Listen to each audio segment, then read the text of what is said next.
Let's take a look at the rather complicated life cycle of the red blood cell. This particular document that you're looking at can be found in D2L in the extra notes and resources, and it will be under the docs. Okay, so if you want to print that off and have this in front of you while you're going through this Explain Everything, I am going to compare the flow chart that I have here to the actual diagram. Let's compare the flowchart that you have in front of you with the diagram. So let's take a look here and start with number 1, which is the red blood cells being broken down into their component parts by phagocytosis by macrophages in the spleen, liver, or bone marrow. And let's just take a look back now at the flowchart, and this will obviously be right here, and this will be number 1.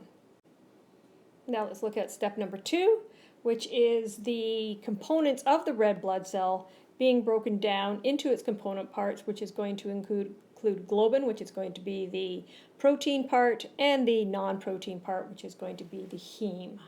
Looking at the flow chart, we can see that this is occurring right here, where it is being broken down into globin and into heme, so that would be step 2.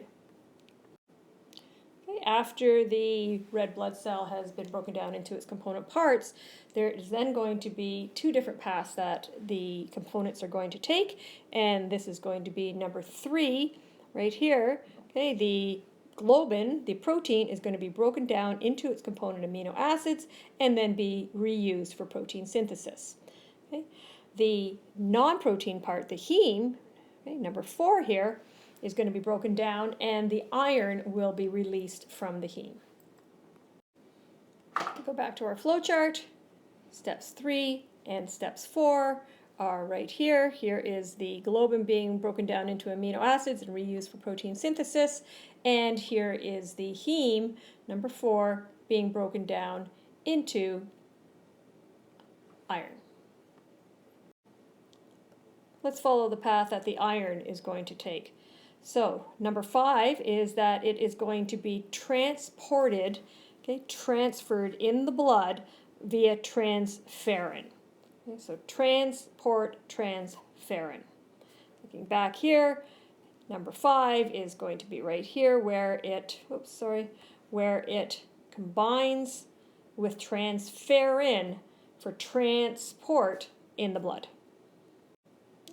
The iron combined with the transferrin is then going to be transported to the liver or muscle, and then it is going to combine with ferritin. So let's just note here that it was in the blood being transported via transferrin. Once it gets into the liver or the muscle, it is combining with ferritin, and the purpose of this is for storage. Okay, and remembering why we're talking about transferrin and ferritin is because the Fe3 plus ion is called the ferric ion. Okay, continuing to look at the flow chart now, we will see that the transport of the ferric ion combining with transferrin going to the muscle and the liver and then being stored is going to be number 5, and it is right there.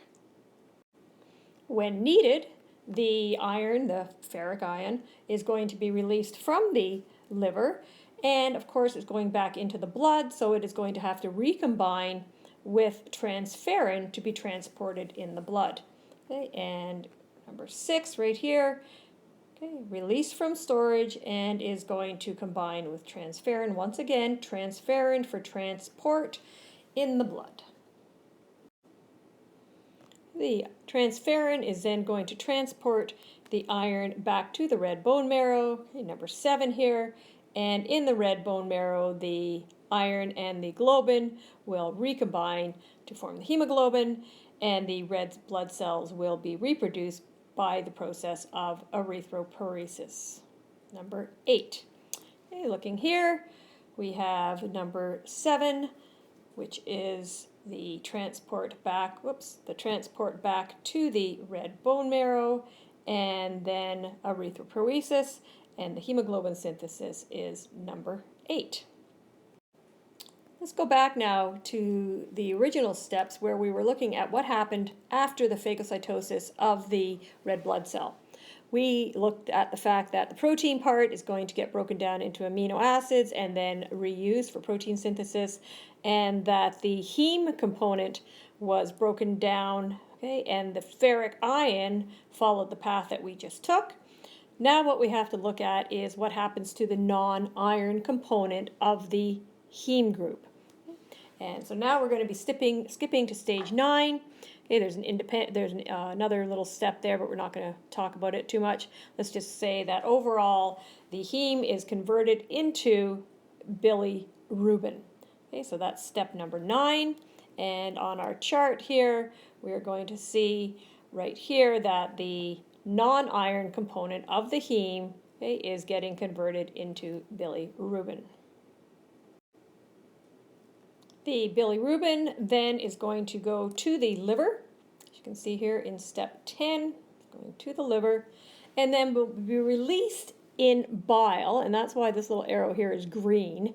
Okay, it will be released in the form of bile, okay, step number 11, into the small intestine.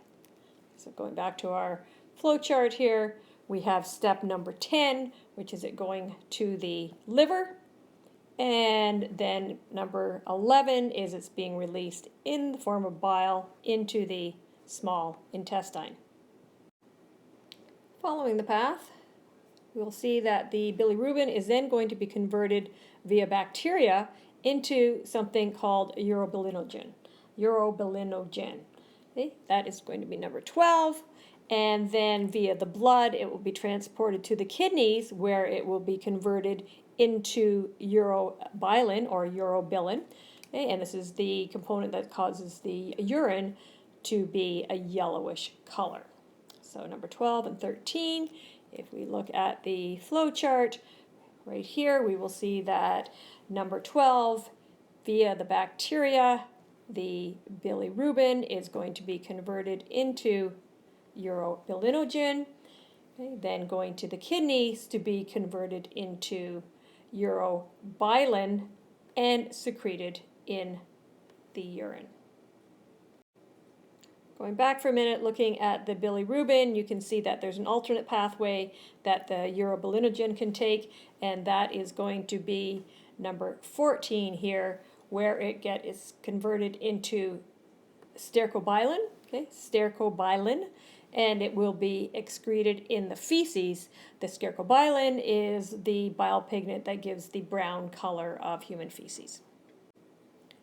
Going back to our flow chart, the final number 14 right here, where the stercobilin is excreted in the feces.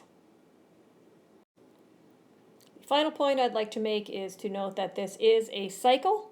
Okay, so there the red blood cells are being broken down, and then in the red bone marrow they are being resynthesized, and just note here that they will circulate in the blood for approximately 120 days. Let's put all the numbers on this one flow chart, starting with number 1, where the red blood cells are being broken down by phagocytosis in the spleen, liver, and red bone marrow. The number 2 is where the hemoglobin is going to be broken down into a protein component and a non-protein.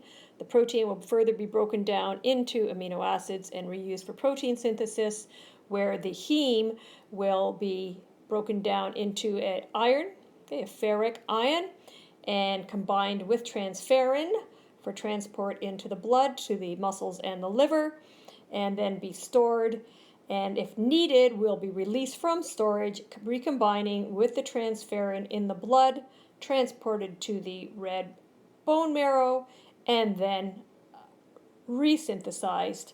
The hemoglobin will be resynthesized, the red blood cells will be resynthesized via erythropoiesis, and then put back into circulation. Looking now at what happens to the non-iron component of the heme. Okay, number 9 is that it's going to be converted, okay, into bilirubin and then transported into the liver, okay, which is number 10, where it will be released in the form of bile and go to the small intestine.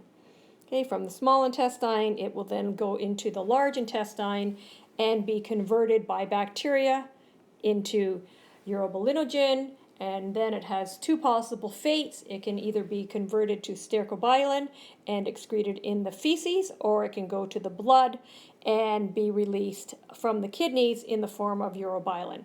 So this was number 13, and this was number 14.